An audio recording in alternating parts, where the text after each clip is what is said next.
Hayırlı ki siz Müslüm televizyonisi topşuların koruyasız yanılıklar шығарылышы bilen studiyada мен Дейім Мавзалова жерлігімізде болған оқиғалар турында қысқаша. Рәсми хроника. Müslüm районында Татарстан Республикасы президенті қаршындағы Ішмәкәрлік Советінің көшме отырышы узды. Әлігі ұшырашу барышында районыбыз ішмәкәрлері хакимият органдарының сұрауларын жеткірді. Ішмәкәрлікке бәйлі проблемалар ортаға салып сөйләшінді. Отырышта Фәрида Гайнетдинова да катнашты. Отырышта Татарстан Республикасы президенті қаршындағы ішмәкәрләрнең хукукларын яклау буенча вәкил Тимур Нагуманов, Татарстан Республикасы буенча баш федераль инспектор Ренат Тимиржанов, Müslüm районы башлыгы Рамил Муллин, Татарстан Республикасы прокуратурасы, Федераль салым хезмәте идарәсе, Иктисад министрлыгы вәкилләре һәм Müslüm районында эшләп килүче эшмәкәрләр, укучылар катнашты. Отырышны Тимур Нагуманов алып барды. Ул үз чыгышында 2015 елда Татарстан Республикасы президенты каршында төзелгән эшмәкәрлек буенча советның ничек эшләве хакында сөйләде. Бүгенге көндә экспертлар һәм эшмәкәрләр алып барган темаларны яктыртты. Муслюмский район, наверное, один из немногих районов, который показал позитивную динамику. И если в 2017 году район занимал 20 место по рейтингу деловой активности, то в 2018 году вы сами оценили показатели и деловой активности, и делового климата достаточно высоко. Район продемонстрировал рост, и вы заняли, Муслюмский район, вы оценили на 3-ю позицию в общереспубликанских рейтингах, в общереспубликанских показателях. Муниципаль район башлыгы Рамил Муллин җирлектәге кеше һәм урта эшмәкәрлек хакында таныштырды. Аларга булган мөмкинлекләр турында сөйләде. Җирлектә бүген 488 эшмәкәр эшли.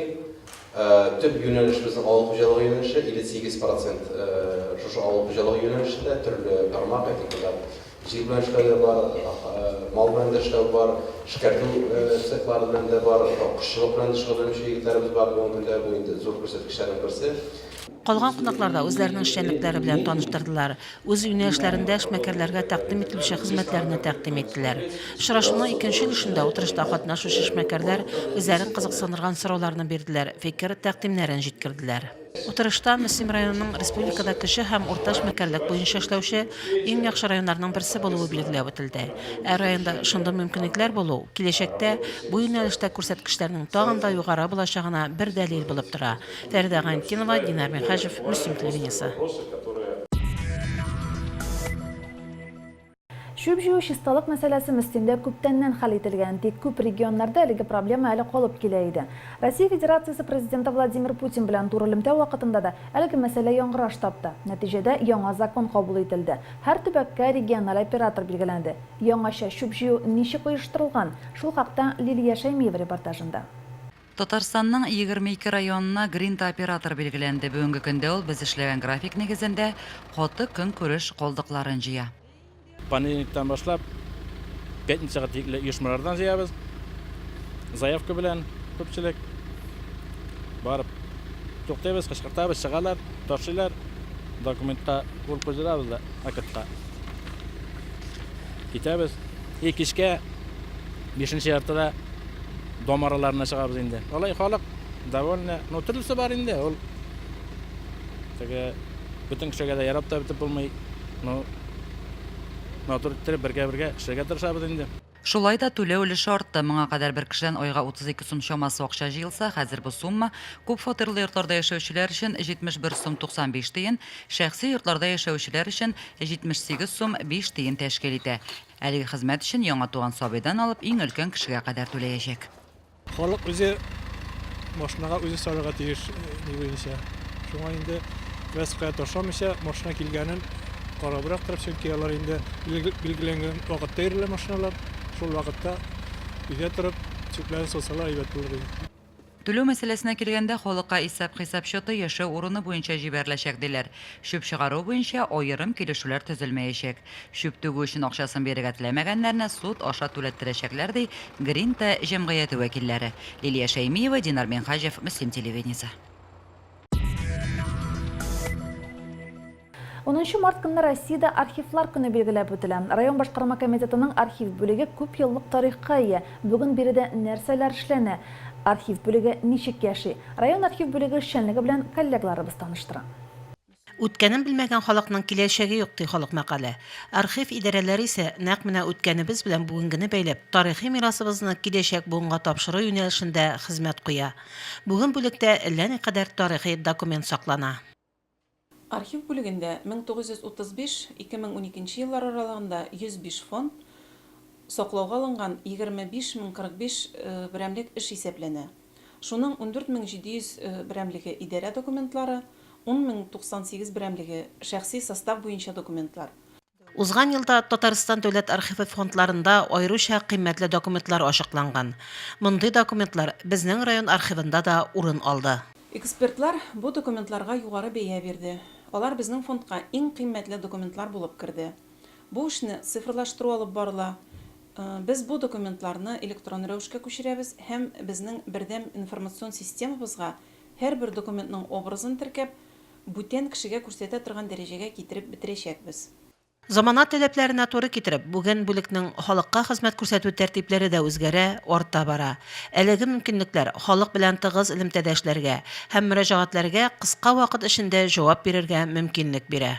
Документларны электрон рәвешкә күчерү бүгенге көндә бик актуаль. 2016-2020 елларга исәпләнгән дәүләт программасы бар. Саклауга алынган 26045 берәмлекнең 7000нән артык электрон рәвешкә күчерелде. Узган ел бүлектә республика программасы ярдәме белән төзекләндерү эшләре башкарылды. Нәтиҗәдә район архив бүлеге заманча таләпләргә тулысынча җавап бирүче җиһазлар белән тулыландырылып, эшләү өчен уңай мөхит тудырылды. Районыбыз тарихы сагында торучыларга уңышлы эшләр телибез. Районның архив бүлеге тарихи фотолар җыю буенча акция игълан итә.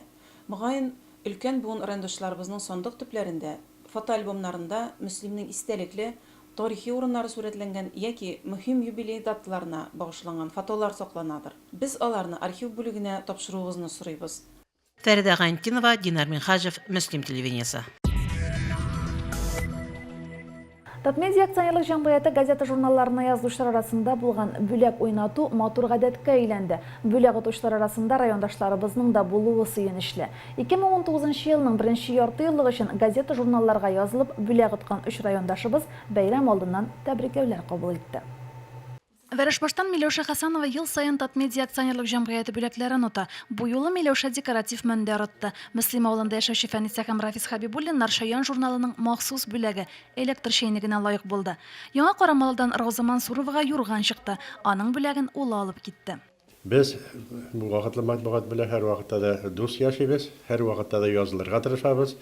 Менә газета журналлар арасында соңгы вакыттагысы без Шаян журналын яратып өлгердек. Ул айга бер тапкыр чыкса да бик матур чыга. Аның тышкы кыяфәте дә, ичке истәлеге дә безгә бик ошый. Шуңа күрә без алар белән бик дус. Оныкларыбызга да без укырга кушабыз. Менә Ялкын, Сабантой газетлары, журналлар кайта. Алар да бик яратып куй. Көмеш кыңгырауга әле безнең олы кызыбыз, оныгыбыз Лияна шигырьләрдә язып җибәрә.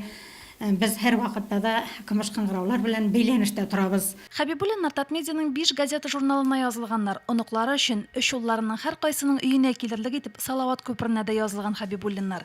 Миләүшә Хәсәнова да ел сайын район газетасыннан тыш Гаилә һәм мәктәп, Мәгариф, Салават күпере журналларына, Көмеш кыңгырау газетасына языла. Укытучы буларак укучыларымның әти-әниләрендә вакытлы матбугатка язылуларын сорыйм ди ул.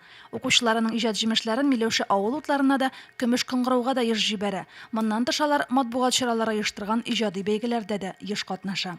Вакытлы матбугат миннән башка, мин аңардан башка тора алмыйм инде. Ел сайын язылам вакытлы матбугатка һәм алар оештырган бөтен конкурсларда да диярлек катнашып барам, бүләкләр отам. Менә бу Татмедиа оештырган бу акциядә әле киләчәктә дә катнашачакмын, чөнки безгә телевизор кирәк. Шул телевизорны отканчы тырышачакмын, Алла бирсә. Конкурслар игълан итәсез.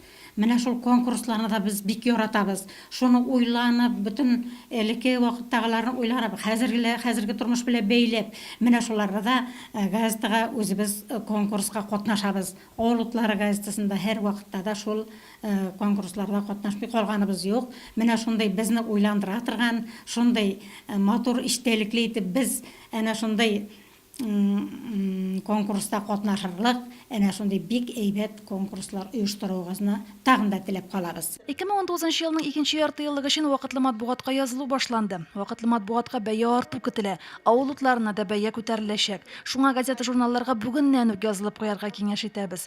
Вакытыннан алда язылу чорында, ягъни 31 мартка кадәр район газетасына 750 сумга язылырга мөмкин. Киләсе ярты еллык өчен авыл утларының бәясе 786 сум. Сельский огни газетасының бәясе 726 сумны тәшкил итәчәк. Римма Авзалова, Динар Минхаҗев, Мөслим телевидениесе. 1 мартта район мәдәният бүлеге җитәкчесе Ирек Салижановка 55 яшь тулды. Гомер бәйрәмен Ирек Фаязович хезмәттәшләре һәм тамашачылар белән бергәләп бәйрәм итте. Бәйрәмнән Фарида Гайнетдинова репортажы. Бу көнне мәдәният йорты залында кемнәр генә юк иде. Юбилярның якын туганнары, дуслары, хезмәттәшләре, күрше районнардагы коллегалары. Алар барысы да Ирек Фаязовның бәйрәме белән котларга килделәр. Иң элек юбилярны муниципаль район башлыгы Рамил Муллин тәбрикләде. Ул Ирек Салижановны районның мәдәният тармагын үстерүгә зур хезмәт куйган шәхес дип билгеләп үтте. Ирек Фаязович шушы ныклы нигезгә килеп, чынында үзенең почерксын җиткерә алды.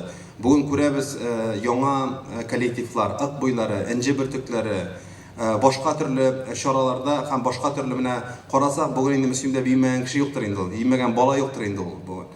Һәм әлбәттә бу инде менә Ирек Фаязовның сәнгатькә, мәдәнияткә үзенең өлешен кертеп, шушы җирлекнең рухи дөньясын баетуның үз өлешен кертүдер. Райондагы иҗтимагый оешмалар җитәкчеләре дә юбилярга ихлас котлау һәм тәбрикләүләрен җиткерделәр. Халыкка хезмәт итү бик җаваплы, авыр хезмәт. Сез бу хезмәткә тугры булып калдыгыз. Сезнең хезмәт юлын бер дә икеләнмичә, мәдәнияткә багышланган гомер дип атап була. Шулай булсын, шулай дәвам итсен. Бүген 30-га якын мөслимләр профессиональ сәхнәдә татар җыры, музыкасы, театр, бию сәнгатен пропагандалый. Bütün барлыклары белән халкыбызга хезмәт итәләр. Алар өчен Чишмә башы Мөслим булуы белән сез хаклы рәвештә горурлана аласыз. Хезмәттәшләре дә хөрмәтле җитәкчеләре хакында бары тик мактау сүзләре генә әйттеләр. Аны зур оештыру сәләтенә ия җитәкче дип бәяләделәр. Ирек Фаязович чынлап та үз эшенең профессионал дип әйтергә була. Бик таләпчән, бер яклап бик гадел, бик тырыш, үзенең хезмәтен, үзенең профессиясын бик нык ярата торган шәхес буларак белән мин аның белән беренче ел эшләмим. Ләкин инде ул үзе таләпчән булуга карамастан да яшьләргә, сәнгать сөючеләргә һәрвакыт ярдәм итеп, һәрвакыт җитәкләп, һәрвакыт әйдәкләп бара торган бик олы хәрефтән кеше. Мин инде Ирек Фаязович куласында күп еллар шушы район мәдәният йортында эшлим һәм андый җитәкче куласында эшләвемә мин һәм инде шәхсән үзем исеменнән әйтәсем килә, һәм инде коллектив исеменнән без бик бәхетле андый җитәкче куласында эшләвебезгә. Инде сүз уңаеннан әйтеп үтәсем килә, аны бәйрәм белән тәбриклисем килә. Сәламәтлекнең иң ныклысын, бәхетнең иң зурысын һәм әлбәттә инде иҗат кешесенә тагын ни телисең, иҗат шишмәгез саятмасын иде. Ирек Фаязович ул шундый кеше, ул төгәллек ярата һәм инде үзенең кул астында эшләгән кешеләрдән дә шуны таләп итәм. Алдагы көннәрдә дә бергә кул тотынып эшләргә насыйп булсын. Ирек Фаязовичка әлбәттә иң мөһиме сәламәтлек телибез, иҗат шишмәсе саекмасын, бергә матур яңа үрләр яуларга насыйп булсын сәнгать дөньясында. Юбилей кичәсе котлау һәм бүләкләргә бай булды.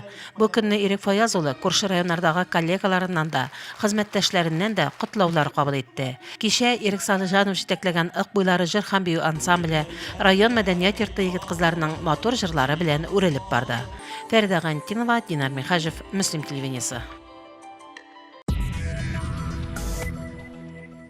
Җирлегебездә матурлык тудыручылар аз түгел. Райондашыбыз Лидия Галиева шундыйларның берсе. Гади кәгазьдән дә фоамиран, башка төрле материаллардан да чәчәкләр ясый ул. Лидия кул эшләренең сырын мәктәп укучылары белән дә уртаклашты. Лицейның 3-нче сыйныфында узган мастер-класста коллегаларыбыз да катнашты. Лицейның 3-нче сыйныф укучылары өчен дүшәмбе көнне гадәти булмаган дәрес үткәрелде. Чәчәкләр, фоамиран кәгазеннән әллә нинди матур эшләнмәләр ясаучы райондашыбыз Лилия Галиева укучыларны чәчәк ясау серләренә төшендерде. Чәчәкләр ясау белән 2 еллап шөгыльләнгән Лилия бу көнне малайлар һәм кызлар белән ләлә чәчәкләре ясады. Чәчәкләр белән шөгыльләнүемә 2 еллап бар инде. Мин хәзер беренче елларны вакыт-төяк кешеләр ясый идем, чәчкә куя торган матур әйберләр. Соңғы бір елны енді, соңғы елімні қазір нықлап тұтындым. Матур болу шешеклер ясым, терезе түбіне қоя тұрғандарын ясым. Кышкы кояш нурлары астында да балкып утыручы, салкыннарга бирешмәүче әлеге чәчәкләрне ясалма димәссең дә, кул җылысы тамган гөлләр үзгә бер матурлык белә балкый. Еш кына әниләрне чакырабыз мастер-класс үткәрергә. Лилияны менә мин күрдем бер көн мастер-класс үткәргәнен олы класс балаларына һәм чакырга уйладым. Элек без аның белән күршедә генә яшәйдек. Шундый матур чәчәкләр ясый, менә тюльпаннар. Шуңа күрә менә 8 март бәйрәме җитә. Без инде балалар белән аны чакырдык. Минем әни дә чәчәкләр ниләр ясый. Безнең бүген шундый мастер-класс. Минем киләчәктә шундый чәчәкләр ясыйс килә, кешеләрне сөендерәсе килә. Без бик күп мастер-класслар үткәрәбез. Минем әнием түбәтәйләр ясарга өйрәтә. Бүген менә без чәчәкләр фоамиратдан чәчәкләр ясыйбыз. Балалар бик теләп өйрәнәләр инде, алар кызыксыналар. Аларга бик кызык бу яңа төр шөгыль димме. Әмма идеяларны кайдан аласыңа төрле чәчәкләр, төрле формулада сине күргәнбез бар.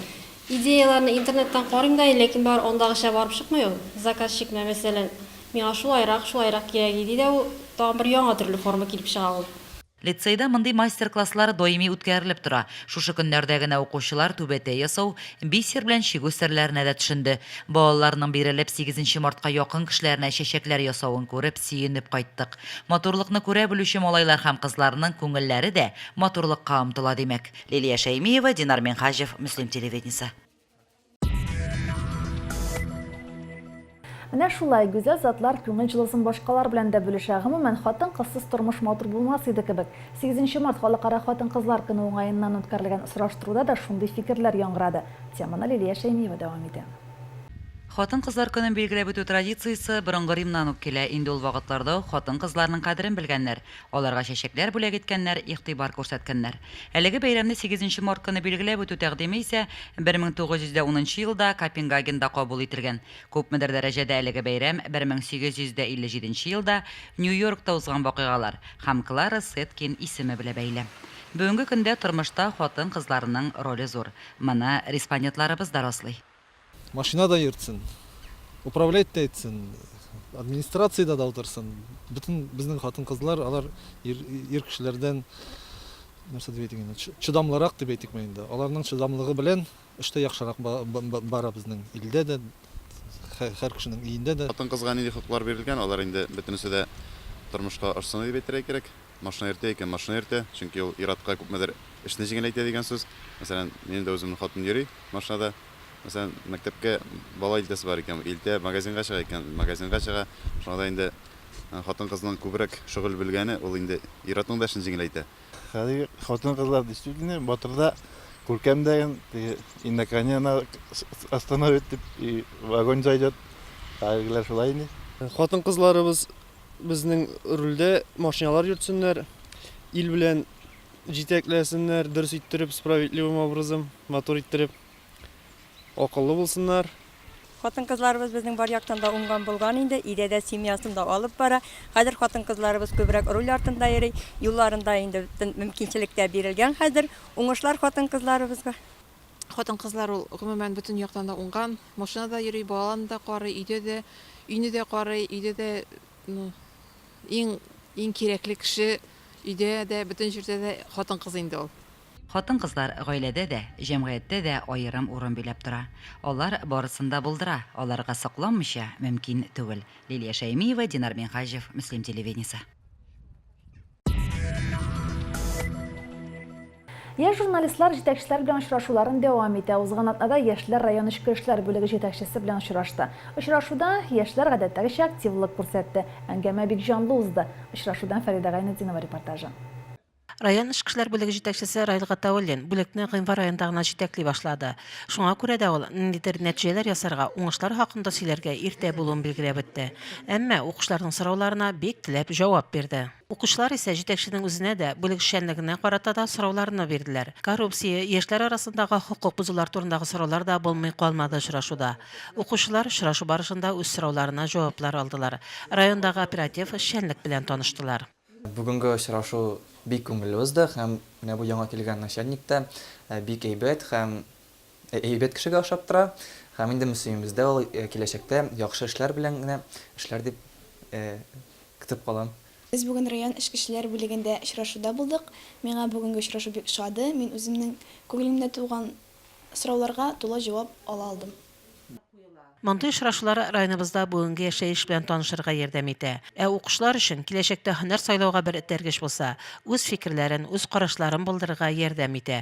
Шуңа күрә дә мондый файдалы очрашулар алга таба да дәвам итәчәк. Фәридә Гантинова, Динар Михаҗев, Мөслим телевидениесе. 29-нчы кышкы спартакиада уеннары ахырына якынлаша. Метрей, Әмәкәй, Вәрәшбаш, Урус, Шуган авыл җирлекләре командалары спартакиаданың финалына чыкты. 2 март көнне алар иң көчлене ачыклау максатында район үзәгендәге спорт залына җыелды. Командалар өчен Мөнира Арсланова җанатты. Метрей, Әмәкәй, Вәрәшбаш, Урус, Шуган авыл җирлекләре командалары спартакиаданың финалына чыкты. Алар волейбол, шахмат, шашка, көрәш, армрестлинг, бадминтон, аркан тарту, троеборье, йөзү буенча ярышты. Командаларның җанатарлары иптәшләрен җиңүгә дәртләндереп утырды. Ярышлар нәтиҗәләре буенча беренче урынга Метрей авыл җирлеге командасы чыкты. Икенче урында Әмәкәй авыл җирлеге. Вәрәшбаш һәм Урус, Шуган авыл җирлекләре 3-4 урыннарны бүлеште. Җиңүчеләргә медальләр, кубоклар һәм сертификатлар тапшырылды. Суперфинал уеннарында район эчке эшләр бүлеге, гимназия, Метрей һәм Әмәкәй авыл җирлекләре командалары катнаша. Уеннар 9 март көнне универсаль спорт залында узачак. Мөнира Арсланова, Динар Михаҗев, Мөслим телевидениесе. Бүгенге шулар, мен Римма Авзалова сезнең белән сау булашам. Очрашканга кадәр.